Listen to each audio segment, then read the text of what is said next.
When you think of a good character in Withering Waves, what are the things that come to mind? So, for me, I would think this one does really good damage. Or maybe you think of a really good healer. Or maybe they're just really, really good overall as like a sub DPS or they give an amazing buff. Now, what if there's a character that could do all of those things? Let me introduce y'all to Jian Shin. As most of y'all know, she was extremely slept on. So today, we're here to shine a little bit more light on Jian Shin because I still feel like she's one of the best characters in the game currently. Now, what are certain things that make Jian Shin so amazing? First of all, we'll just list them out right now. She's good at grouping. Her ult is pretty decent at grouping. She's a counter built into her kit that can counter almost anything in the game. Just one button that can literally counter anything. I think the only thing I've seen went through it so far is the monkey's grab. So that's very, very useful. She can heal. While it's not the most or like Varina or anything, she still is like decent healing. She can shield. She has decent AoE because of her forte.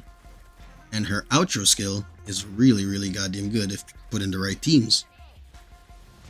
Now, with that all being said, that also means she can use 3 different echo sets, which makes her a very, very valuable character to have on your account, especially right now where we're lacking decent like support characters. It's like other than Varina, our support characters are looking a bit grim, so people should start to think about Varina, not Varina, but Jian Shin a lot more. She's a very valuable character. So now we're gonna deep dive into those, I guess those topics I listed a little bit more, and explain how she does it or how she gets it. Without further ado, let's get right into it. So one of the first things I wanted to talk about is the fact that she can heal. And like I know, even though I said like her healing is very like average, that's not what makes it so amazing. What makes it so amazing is that it's simply because she can heal. Now, because she can heal, she can run the healing echo set. Now, on the echo set, it says when you heal like a party member. But the thing is, Jian Shin is a part of her own party. So she will trigger that echo set. That means you get to run the echo set. That means you get to run that turtle. That gives you damage reduction by 50%. And you get that extra 10% bonus damage off the turtle. And since she's healing to activate the echo set, you get all the damage there again. So that makes her extremely good because other than her, I think the only characters that we're really using is Baiji, which is very mid. So I think somebody like Jian Shin is very, very good.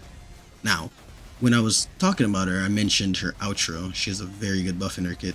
Now, her outro skill gives you a 38% liberation damage bonus. That is quite the number. That is a big goddamn number for liberation damage.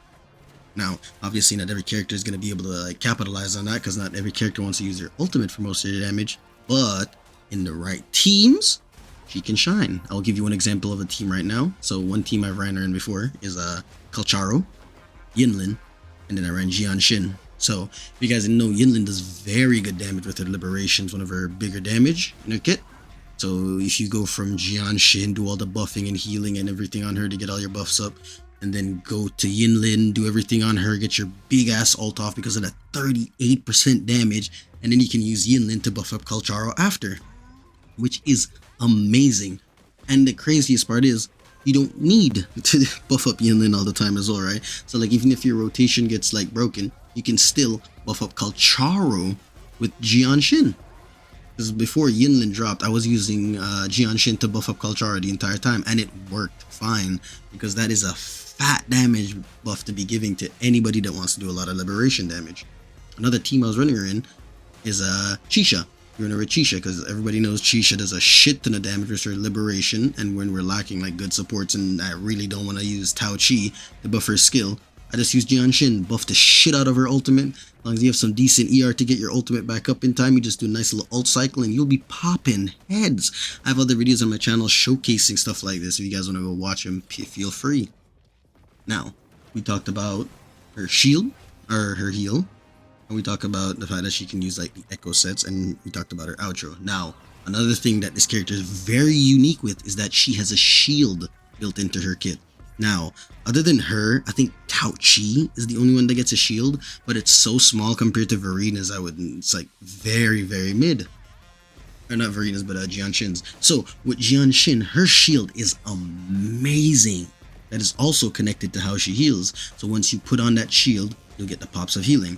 And the crazy part is, her shielding comes off her forte gauge, which means you can just get that shit back up very easily and keep your HP above, keep your HP gated, right?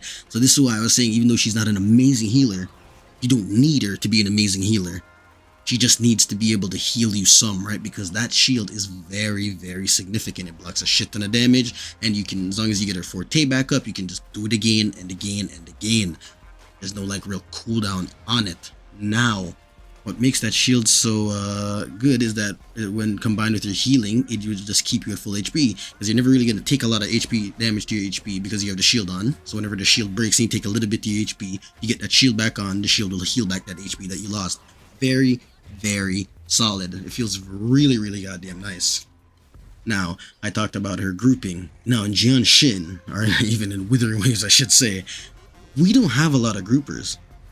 In fact, other than Jian Shin, I think Yang Yang is like the only other real grouping character that we have. So grouping is like very hard to come by right now, right? Now with Jian Shin, her ultimate is grouping, right? And the fact that her ultimate is grouping means if you need her to be like a more supportive character, you can give her a lot of energy recharge, so you can just get that ult back up that much faster, so you can get back to grouping. Now this helps a shit ton when you're doing your Tower of Adversity. That ult alone gives her a really, really good value on my account, right? Because like those things in the tower, whenever they spread up, that will cost you a shit ton of time. So if you just open with Jian Shin, group up everything, and just get the beating the shit out of them, you're chilling. It's very, very useful. And I would not sleep on that ultimate. I feel like that's something people don't talk about enough. Now, another thing she's decent at is area of effect, or AoE. Now, when you're applying her shield, she does like this big AoE swirl attack. Now, not only does it do decent damage if you're building her DPS, but she takes damage reduction while doing it, 50%. And if you use the turtle echo, it's 100% for 3 attacks, and then you're back to the 50% while she's doing it. That shit is, it's crazy, boys. So like while you're standing there doing the damage, getting the shield, getting the healing, you're going to be taking a disgusting amount of damage reduction, which can keep her alive through that big ass AoE, right? So she can just do a lot of AoE for you. Now, you will need to have her built for this to get like really, really good value. Like, is she like, obviously you're building her, you're going to need to have her like do a little bit more damage, right? So you'll have to like invest into it. But that's the good thing about her. Her shielding and everything, it scales off her attack. So it's not like you're forced into building defense or some annoying stat that you wouldn't want, right? The fact that you're allowed to build attack means she will be doing damage, even if you don't want her to be doing it. She'll be doing damage regardless, right? So it's a very, very, very good side effect. And that's some of the few things I wanted to talk about with Jian Shin, boys. Let me know if you want me to like give you guys a few more teams or something, teams you can work on, because I was using her for a while on my account. Like, I mean, I still use her today. Like, she's still very good. The character is amazing, and I don't even have her built up like that. I've just been using her as like a sub DPS, like a buffer. Just do the grouping, buff my main carry up, and then I'll just let my main carry shine, bro. And she helps a lot with that. So let me know if there's anything I missed or anything else y'all wanted me to like touch upon about Jian Shin, because I feel like she's still such a slept on character, and it's a little bit unfortunate because she's very good, especially since we're lacking a lot of good healers and shielders. And with that all being said, guys, I'm just gonna have to leave you right there. Let me know if there's anything else again that I missed out on. And I want to thank y'all for sticking with me through this video today. And with all being said, if you got like the video, subscribe if you want to see more content like this, or maybe y'all can recommend me some different videos y'all would like to see. And with that all being said, catch you guys later. Have a good day.